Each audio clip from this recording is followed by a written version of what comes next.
Okay, so we were just ending with the oxidative phosphorylation, where we had the electron transport chain, and the electron transport chain was pumping hydrogens across to help us generate ATP. The one thing that I wanted to point out is this oxygen here. Oxygen's at the end of our electron transport chain, excuse me. And oxygen, we know, has a very strong pull on electrons. We know this because water is made up of polar covalent bonds. We said the electrons spend more time around the oxygen than the hydrogen. So oxygen is placed at the end of our electron transport chain, so that helps to pull the electrons in that direction, right? So it goes from the first member of the electron transport chain to the end because oxygen is kind of hanging out there at the end, helping to draw like a magnet those electrons. That oxygen then combines with the hydrogen ions that are hanging out, and it will form water. So you'll notice that one of the products of cellular respiration is water, and that's where it is formed. Now, I called this process cellular respiration, and we saw in the reactants that oxygen was required. So this is what we call aerobic cellular respiration because it occurs in the presence of oxygen. Now, what happens if oxygen is not present?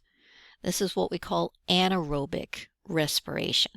When oxygen is no longer present in that particular environment, or all the oxygen that was present was consumed, then it's anaerobic respiration. And a form of anaerobic respiration is what we call fermentation. So if oxygen's not around, our electron transport chain is not going to work. And therefore, we're not going to be able to produce as much ATP as we need.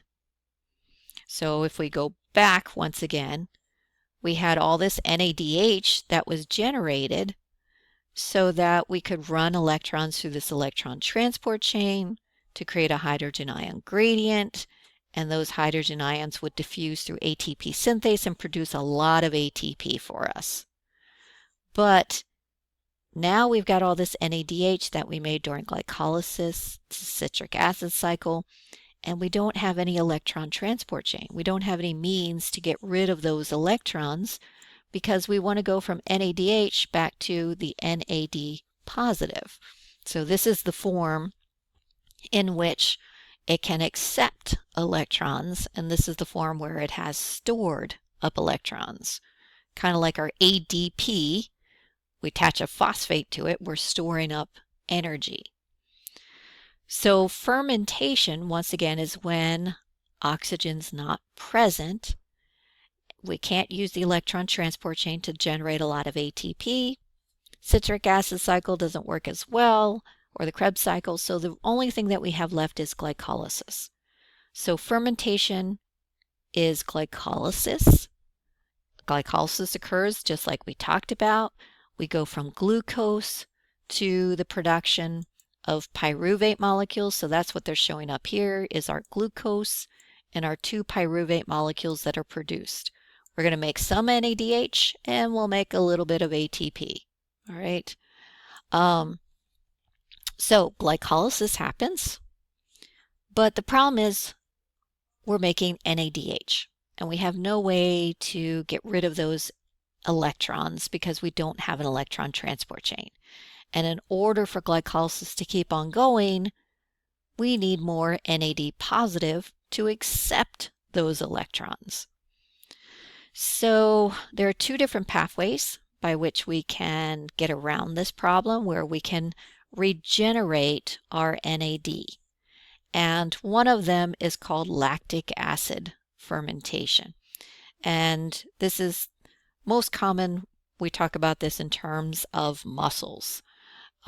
So when you're exercising, you're doing a lot of strenuous exercising, or especially you see this kind of runner where somebody's running for a long time. Your muscles are contracting, and in order to contract, they require ATP. So you're using lots and lots of ATP, and your cells need to replenish that ATP. But the problem is your cells may not be able to keep up with that demand. So there may not be sufficient oxygen coming in through your respiratory system at a fast enough pace to keep up with it. So your body will switch over into lactic acid fermentation. And in this case, the NADH that was generated during glycolysis now gets converted back to NAD positive by simply donating its electrons back to the pyruvate. So it's kind of like we strip them from glucose and convert it to pyruvate, but then it's almost like we just give the electrons back. But either way, it converts it to lactic acid. So lactic acid can build up in your muscles during strenuous exercise because your muscles go through lactic acid fermentation to provide more ATP so that you can keep exercising and keep your muscles contracting. The other form of fermentation is called alcohol fermentation. So we have glycolysis occurring just like we've talked about, where glucose is converted to 2 molecules of pyruvate. We make NADH, we make ATP. But once again, we need a method to regenerate our NAD positive. And this is still anaerobic respiration. We don't have any oxygen that's present, so there's no electron transport chain to drop off the electrons to. So instead of lactic acid fermentation, we're going to go through alcohol fermentation. So in this case, NADH is converted to NAD positive. So we're dropping off electrons and we're converting the pyruvate to ethanol. Excuse me. So this time we're producing ethanol instead of lactic acid.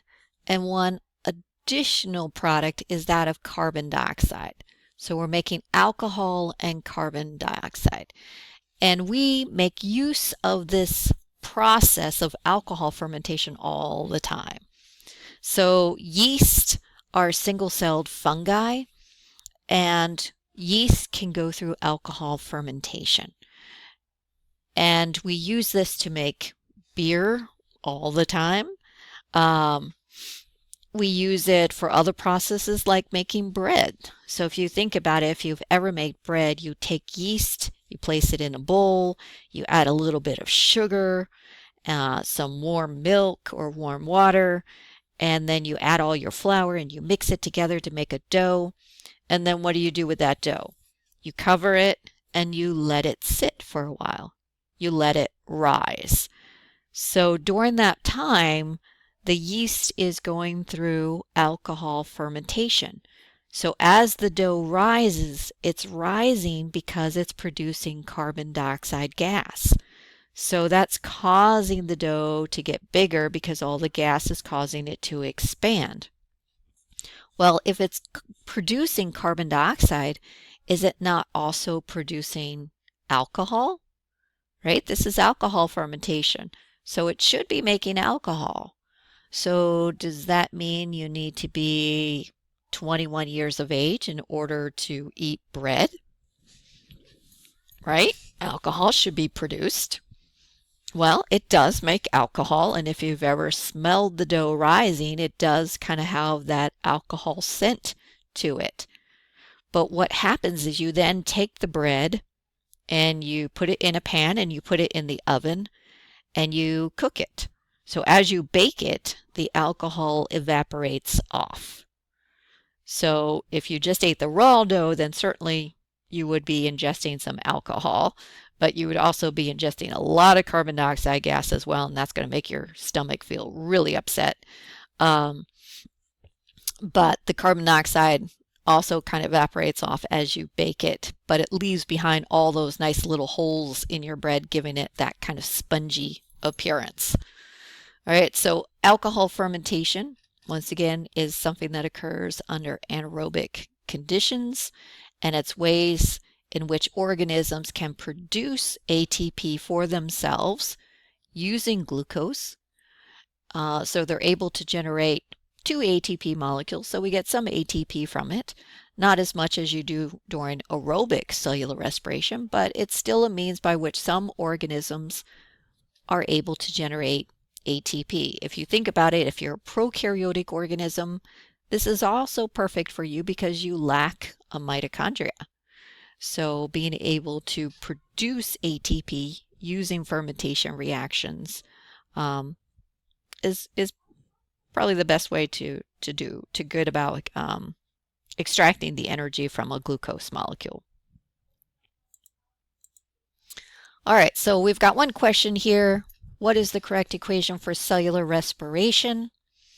See if you can discern which one has the correct combination of reactants and products.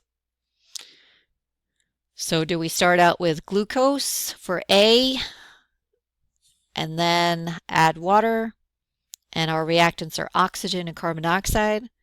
Well, if you think about it, we're going through this process of cellular respiration and we exhale carbon dioxide, but we don't exhale oxygen, right? So the carbon dioxide that we exhale comes from the cellular respiration that's occurring in our cells. So does it require oxygen? Yes. Does it require water? And are we producing sugar? We're not producing sugar, right? So for C, how about here's sugar in the presence of carbon dioxide. Not sure why we need that carbon dioxide here.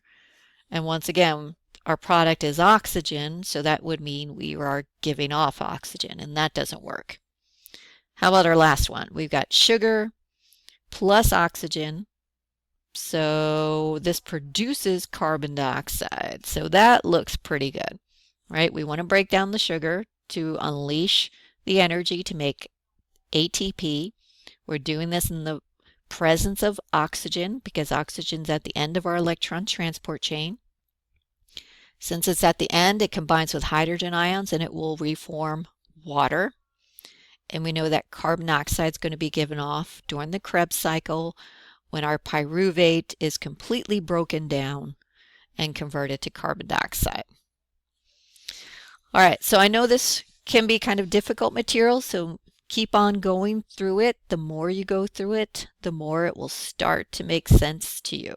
So each time you go through it, probably a little bit more is going to become familiar, and hopefully by the end, it'll all fit into place.